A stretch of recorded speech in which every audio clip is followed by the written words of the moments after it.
gal ran into a parked car. So she obviously had too much to drink to safely drive. So at first, she was answering every question. She was being very polite.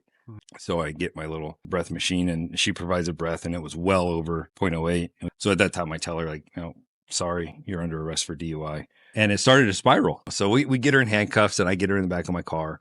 As time goes on in this call, the angrier she gets, telling me where to go, how to get there. I'm terrible.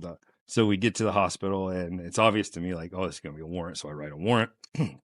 So we start getting the blood draw and we hold her down. The nurse gets her blood and she starts complaining about some pain. So a sergeant gets there and does her interview, and the sergeant comes to me and she goes, hey, she's complaining that her shoulder hurts. I want you to cuff her in the front. And I don't usually disagree with sergeants, but at this one I told her, I said, hey, ma'am, respectful, I don't think that's a good idea.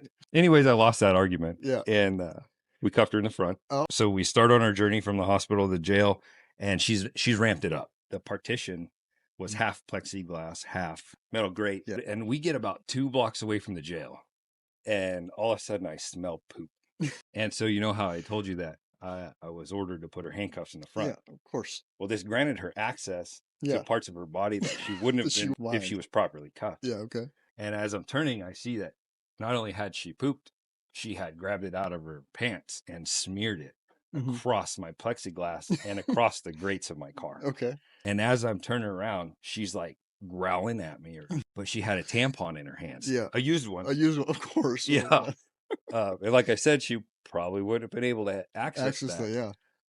Well, the grates were just large enough that she could fit that through the grate. And she's just going for it. And I was like, stop, you're embarrassing yourself. And I think the part that really hurt my feelings was Officer Jake walks over and she was so nice to him. She was so, he just asks her, hey, can you get out for me? We're going to go to the jail. Yeah, sure. Pops out, follows him to the jail. He opens the door, she walks in, and there I'm left with the car with shit covered in poop and bloody tampon. Yeah.